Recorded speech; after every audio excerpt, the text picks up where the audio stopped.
Investigadora invitada al Instituto Iberoamericano en Berlín y al Instituto de Estudios Latinoamericanos en París, como también presidenta de la sección centroamericana de Sociología entre los años 2010 y 2012. Muy buenas tardes, profesora Nora Garita. Buenas tardes, Manuel. Un saludo a los amigos de Café Sociológico. ¿Cómo le está pasando aquí en su estadía en Perú? Maravilloso. Primero, que Lima es una ciudad lindísima, enorme. Yo no me imaginé que fuera así la maravilla de tener una ciudad con mar y con ese señorío que conserva, seguro de haber sido virreinato. Maravillosa, porque se siente en la historia de Lima, y eso se lo digo como una apreciación personal, de ninguna manera responde a un estudio sociológico, sino que mi apreciación personal es como que uno en Lima, cuando recorre las calles, está recorriendo la historia, se va viendo la historia de la ciudad ahí, en la arquitectura, en los tipos de construcción, en cada barrio, cómo cambian los nombres de los santos, ¿verdad? Entonces pasa uno de San Isidro a San no sé cuánto, y todos los San Martín, y va llegando los cambios de los barrios, va cambiando la arquitectura. Muy, muy interesante la ciudad de Lima, llena de contradicciones también, pero una ciudad que es obviamente síntesis de un pasado riquísimo. Inauguraron ustedes el Prealas en ese espacio maravilloso, ¿verdad?, de esa sala que tiene el peso de la historia, ¿verdad?, la sala donde estuvo Atahualpa. Entonces uno siente el peso de la historia y por qué la sociología peruana ha podido siempre, desde acá, poder hacer aportes a América Latina, porque tengo yo la impresión que tiene que ver también con ese espacio, ese peso histórico, les permite a ustedes tener una visión más de largo plazo siempre. Profesora Nora Garita, para usted, ¿qué importancia científica y social tienen en la actualidad para la región latinoamericana y caribeña los encuentros salas? Creo que es un momento donde toda comunidad académica se reúne entre sus pares para valorar sus trabajos, la calidad de sus trabajos, y ya el solo hecho de encontrarse tanta persona que hace sociología de manera conjunta, valorando uno a otro su trabajo, intercambiando, ya de por sí es un hecho importante para el desarrollo de la ciencia social. Siempre las comunidades científicas se reúnen. Bueno, esta es la ocasión en la cual los científicos sociales, sobre todo sociólogos, se reúnen y de ahí salen derroteros para la región, derroteros para la disciplina.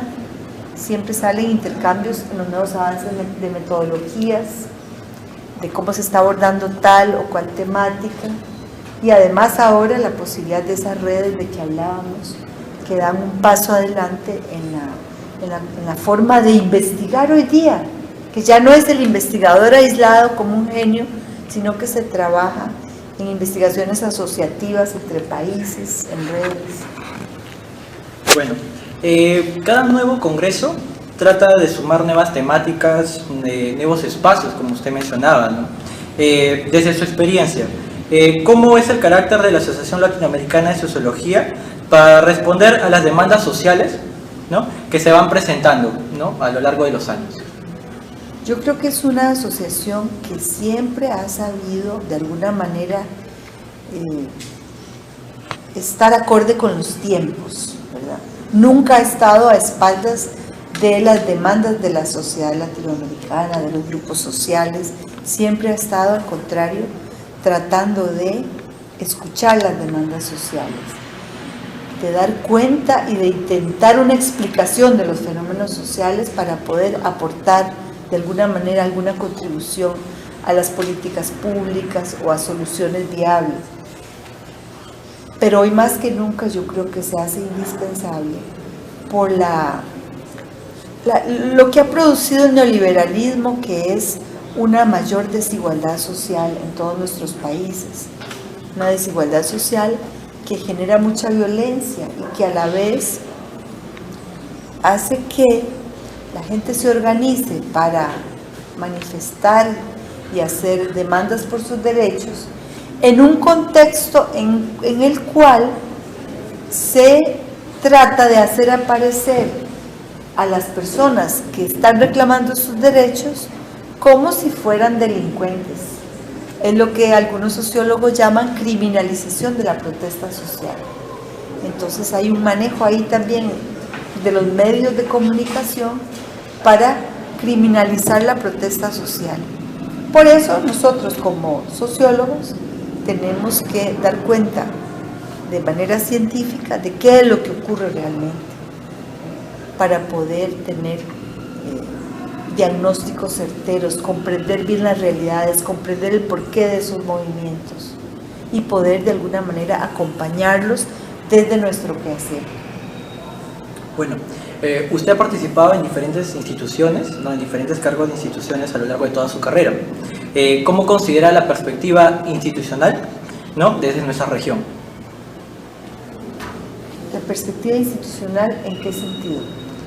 Cómo las instituciones, por ejemplo, perciben, como usted mencionaba, ¿no? Los movimientos sociales, su compromiso, ¿no? de esas instituciones, porque también se habla, por ejemplo, de algunas instituciones, ¿no? Que a veces dan la espalda, ¿no? A los movimientos sociales, ¿no? Usted ya nos ha hablado, por ejemplo, que ALAS se ha acoplado, ¿no? a los movimientos, ¿no? a lo largo de los años, ¿no?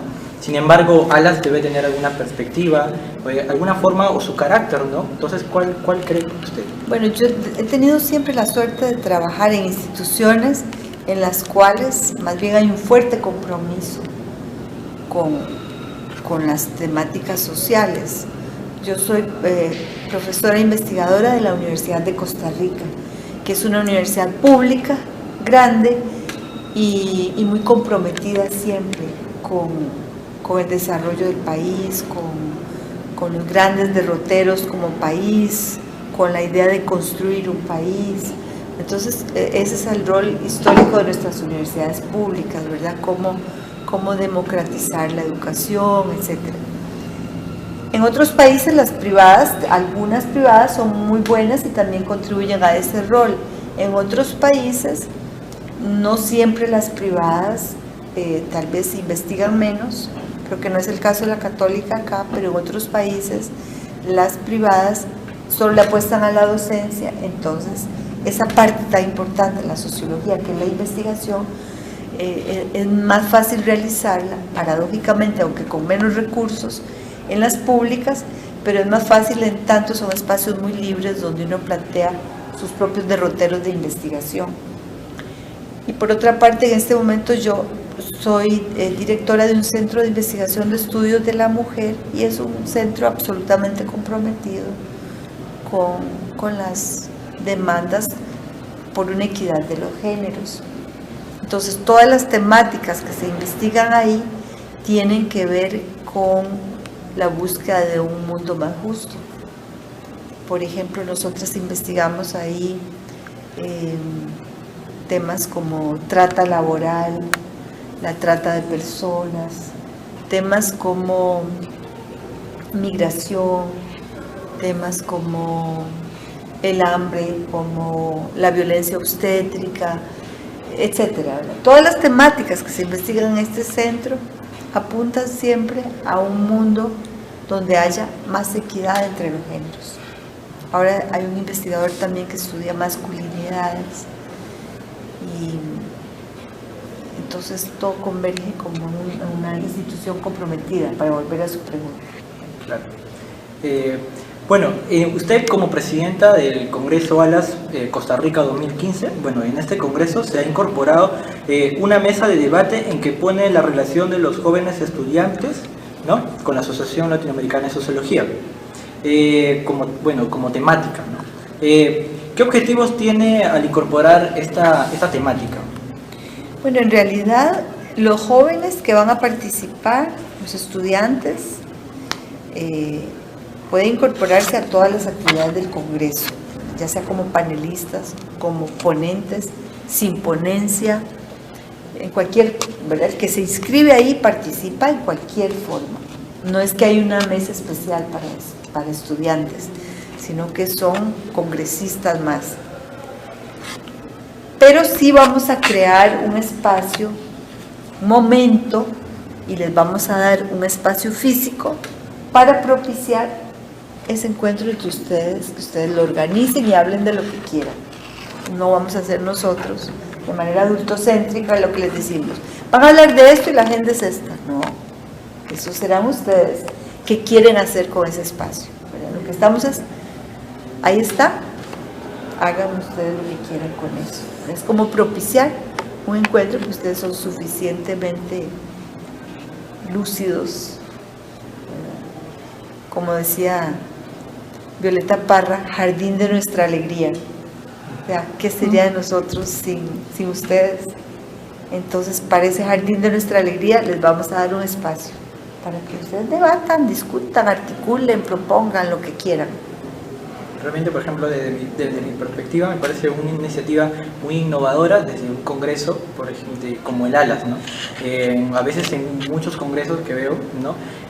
Tal vez, como usted mencionaba, ¿no?, la participación de los estudiantes a veces queda un poco limitada, tal vez a una ponencia, todo, pero a mí me gusta bastante la idea de incorporar un espacio para los estudiantes desde un congreso como es el ALAS. Bueno, usted en el discurso del día de la inauguración, ¿no?, de Pre-ALAS Perú 2015, reafirmaba la importancia de la poesía latinoamericana, ¿no? Y usted mencionaba a César Vallejo, y su relación y mencionaba que esta poesía latinoamericana tiene una relación con la sociología. ¿Podría usted un poco extender este comentario? Claro, yo lo hice porque lo creo, también de manera provocadora, porque ustedes saben que entre sociólogos, ¿verdad?, hay muchas corrientes, visiones, conceptos de ciencia, y yo creo que la sociología peruana, que es lo que traté de transmitir ese día, se ha adelantado a lo que hoy día se discute en la configuración de un polo epistémico sur, que sobre todo es Boaventura de Sousa, el que nos viene a hablar de las epistemologías del sur, de la sociología de las emergencias, de la sociología de las ausencias, y él habla de la ecología de saberes y del diálogo de saberes. Eso es maravilloso, pero yo siento que la sociología peruana lo ha hecho siempre, ¿verdad? Y no solo la peruana, la andina en general, ¿verdad?, la boliviana también, tal vez por la fuerte presencia de población indígena que ha logrado, primero, la resistencia de conservar sus saberes, y segundo, la capacidad de ir casi que poniendo agenda a las ciencias sociales a través de sus demandas, de su existencia misma, de sus afirmaciones identitarias. Usted ve, por ejemplo, en el gran desarrollo también de la sociología boliviana y de la sociología peruana, donde la apuesta para la comprensión de nuestras realidades pasa por comprender también, por ejemplo, la realidad de las poblaciones indígenas, que fue lo que hizo Mariátegui en los 20, en el 28, ¿verdad?, del siglo pasado. Por eso es que la sociología peruana, para la sociología peruana, esto del diálogo de saberes no es nada nuevo, pero sí ya lo ha hecho siempre. Pero por eso es muy importante que los peruanos estén en un ALAS, porque no en toda América Latina se hace así la sociología. Bueno, y volviendo a la poesía, yo creo que la poesía nos da, la poesía y la literatura nos dan no solo tienen que ver con un etos sociológico, sino que tienen una capacidad muy grande de demostración de la realidad. Vean, por ejemplo, una novela como Un mundo para Julius, de Bryce Echenique. Pues es un tratado sociológico, ¿verdad? Es una joya. Y uno lo puede leer hasta incluso desde teorías sociológicas, etcétera, ¿verdad? La literatura a veces se adelanta. Lean ustedes toda la literatura sociológica que hay después del golpe de Chile. Y claro, hay explicaciones muy, muy importantes de por qué se dio ese golpe de Estado y lo que fueron los años de dictadura. Pero la fuerza de poder uno imaginar lo que fue la cultura cotidiana bajo la dictadura, la tiene la literatura. Es un gran aporte para el... Claro, entonces, ¿cómo los sociólogos vamos a estar ajenos a eso?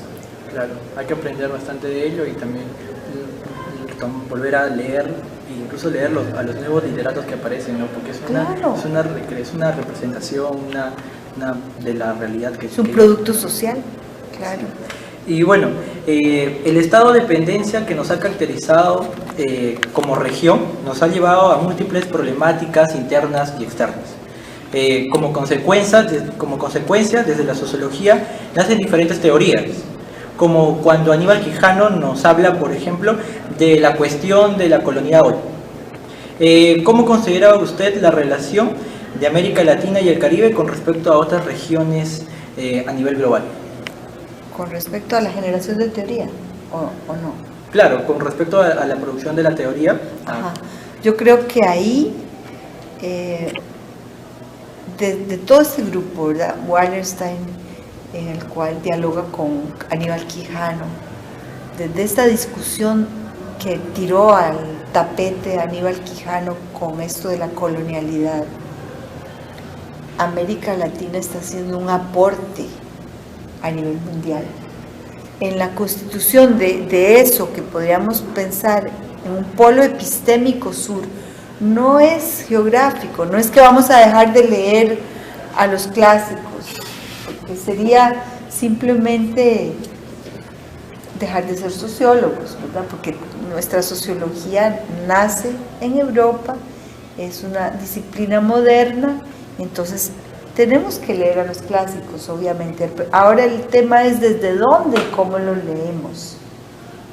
Y eso es lo que la discusión que planteó Aníbal Quijano se vuelve tan didáctica, ¿verdad? Porque es situarnos, en el caso de ustedes, desde Perú, desde lo que yo soy, y mirar al mundo, mirar la teoría, comprender los fenómenos. Y eso enriquece muchísimo, porque es lo que hace ver los límites de aplicar una teoría elaborada en otras latitudes. Eso fue lo que hizo Mariátegui, ¿verdad? Cuando Mariátegui vio el marxismo, sí, pero aquí no hay clase obrera. ¿Qué pasa con los indígenas? Son esas preguntas que solo se pueden plantear cuando uno aprende a mirar la teoría desde donde está. Entonces yo creo, volviendo a su pregunta, que Aníbal Quijano, que ya hoy es todo un movimiento, tiene repercusiones a nivel mundial. Bueno, en su trabajo, En búsqueda de la promesa perdida de la sociología centroamericana, una propuesta desde la Asociación Centroamericana de Sociología, habla sobre una sociología comprometida con el cambio social hacia otro tipo de sociedades. ¿Qué ingredientes debe tener dicho proyecto regional al cual usted mencionaba? ¿Y en qué temáticas se debería de enfocar la sociología, no solo centroamericana, sino latinoamericana? Bueno, la pregunta es muy vasta con relación a los desafíos de la sociología regional hoy. Yo creo que el primer desafío es ese del que estábamos hablando, que es continuar en la búsqueda de una sociología propia, lo cual implica la capacidad de leer críticamente a los clásicos, leerlos desde acá, elaborar nuestras propias categorías, pero también el quehacer cotidiano de la ciencia social. Nosotros nos enfrentamos a muchos otros problemas que tienen que ver también con una situación de colonialidad del saber. Y yo lo vivo cotidianamente en ese centro de investigación del cual le hablo, Manuel. Porque, por ejemplo, si uno ve el Informe Mundial del Desarrollo de las Ciencias Sociales que publicó UNESCO, relativamente comparando una década, que ellos comparan 2 décadas, la primera década y la primera de los 80 a los 90 y después la otra década, la región que más creció relativamente fue América Latina, en producción de ciencia social. Pero cuando uno compara los volúmenes, el gráfico muestra a América Latina así chiquitita, aunque dentro de la producción nuestra creció. ¿Quiénes son los que producen más cantidad en esos gráficos de la UNESCO? Los países del norte, Estados Unidos, Europa. ¿Y por qué? Porque no podemos nosotros, ¿no? Es que tiene que ver con la colonialidad del poder, porque ellos son los que tienen los recursos, las condiciones, los que definen qué es la ciencia, cómo hacer ciencia y los parámetros de medición de las publicaciones o los índices de citaciones. Si uno se va a ver esos índices con los que trabaja ese informe mundial, son los informes Ulrich, las indexaciones Thomson, todos utilizan revistas indexadas, publicadas en inglés, con parámetros de calidad académica definidos desde allá. Puede ser que nosotros definamos nuestros parámetros de otra manera. No es que vamos a hacer investigaciones de más mala calidad, es que puede ser que incorporemos otros elementos valorativos que ellos no incorporan. Por ejemplo, para nosotros podría ser importantísimo que la investigación tenga impacto social. Eso jamás estará en las indexaciones de esas revistas. Y por último, ¿qué expectativas a futuro tiene con respecto a la Asociación Latinoamericana de Sociología y la Sociología de América Latina y del Caribe? Bueno, yo creo que la Asociación Latinoamericana de Sociología se consolida cada vez más.